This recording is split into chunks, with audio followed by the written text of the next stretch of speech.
Off the top, then tonight, they go head-to-head. Kyler versus Russell with everything at stake. It's going to be great. We'll get you ready.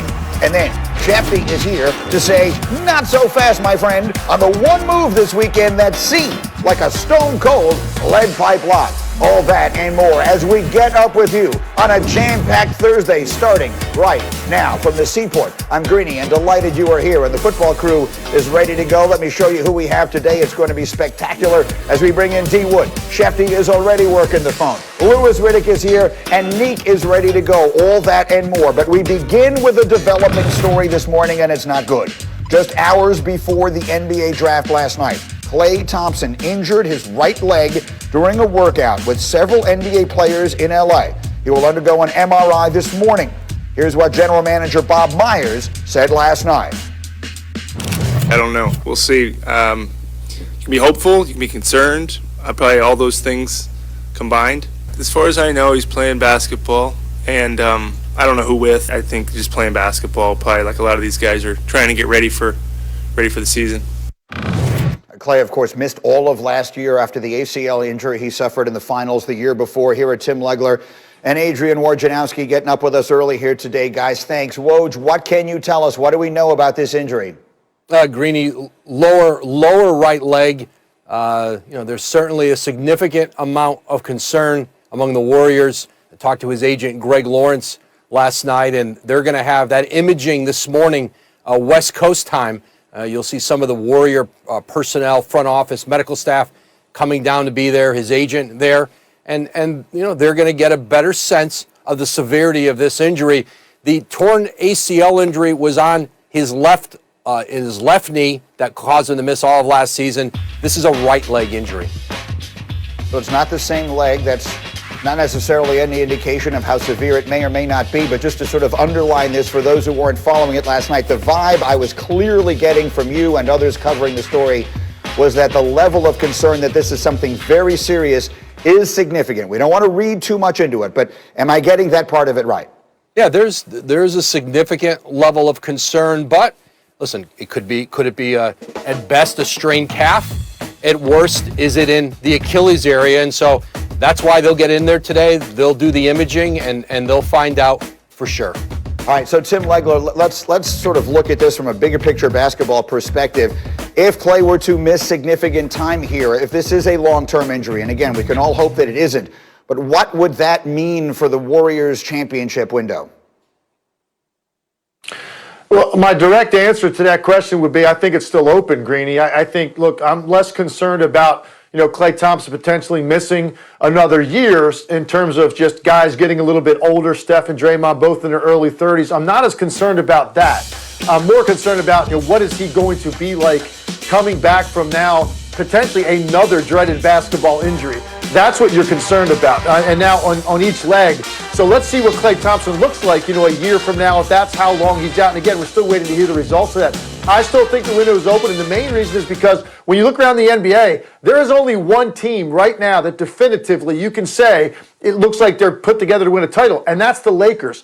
I think there are questions about virtually every other team in the NBA. So if this means the Warriors getting back together is delayed a little bit longer, so be it. I still have enough belief in Steph Curry, Draymond Green, and if Klay eventually comes back, adding James Wiseman, I still think this team will be in the championship mix eventually.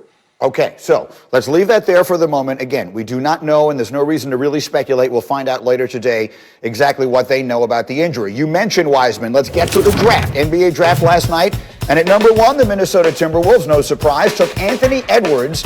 He is the 5th SEC player drafted first overall since 2010, coming out of Georgia. The Warriors, as you mentioned, take James Wiseman, number 2. He played just 3 games in college, the second fewest of any top 5 pick out of college in the one-and-done era. And then LaMelo Ball, as basketball has taken him all over the world, and now he's headed to Charlotte to play for Michael Jordan. The Hornets make him the 3rd pick in last night's draft. So, Woj, let me come back to you. Wiseman, the Klay injury, the news of that starts circulating like an hour and a half before the draft started last night. So how did the injury impact the Warriors' decision to take Wiseman at number 2? Hey, Greeny, it didn't impact it. And they were making a decision with the Warriors between James Wiseman and LaMelo Ball. LaMelo Ball made a really strong impact on them. But this is a long-range decision, and especially that high up in the draft, you're picking the player that you think has the best upside to impact your franchise. They really liked James Wiseman. Now, certainly he fits a positional need for this team in the middle, but it's such a long-term view when you're picking, especially that high in the draft. It was not impacted by what had happened with Klay and the uncertainty surrounding his potential injury. Let's talk about it. The kid is 7'1". Jay Bilas said yesterday, 5 years ago, he would have been a lock to be the first pick in a draft. Tim Legler, how do you like the fit? What do you think he brings to Golden State? Yeah, I love the fit, and I think the fact that they didn't really even flinch on taking Wiseman despite what they are fearing about Klay Thompson and thinking they maybe need more wing firepower, they didn't hesitate. They went with Wiseman because he fills an obvious need. And you look at all the role players that they've really had at the center position with this group during this championship run. He is significantly better than those guys. You're talking about a guy that not only can run and jump, protect the rim, all those things you're going to hear about. He's actually pretty capable in the low post, and he can make a mid-range jump shot. This is a very complete offensive player, and I'm picturing him in that motion offense with Golden State where there's so much attention paid to Steph Curry and on the perimeter and all of those gaps and seams that Wiseman is going to have available to him on slips and dives and on the offensive glass. This guy is going to be a showstopper at times. I think the Golden State Warriors did the right thing by filling a need for a big-time potential franchise-type big man. All right, we will have much more on the NBA as we continue. There was some more wheeling and dealing that we will get to. But I just want to say it because I know everybody watching is thinking it. That is a very festive backdrop you have there, Tim Legler. I think we are all impressed. It's a lot of work, so I'm getting my use out of this stuff. Are you kidding me? This goes up early, and it stays up a long time, Greeny, let me tell you. All right, no one loves the holidays more than Tim Legler does. Regardless of the holiday, he's ready to go. Guys, thank you both for getting up early here.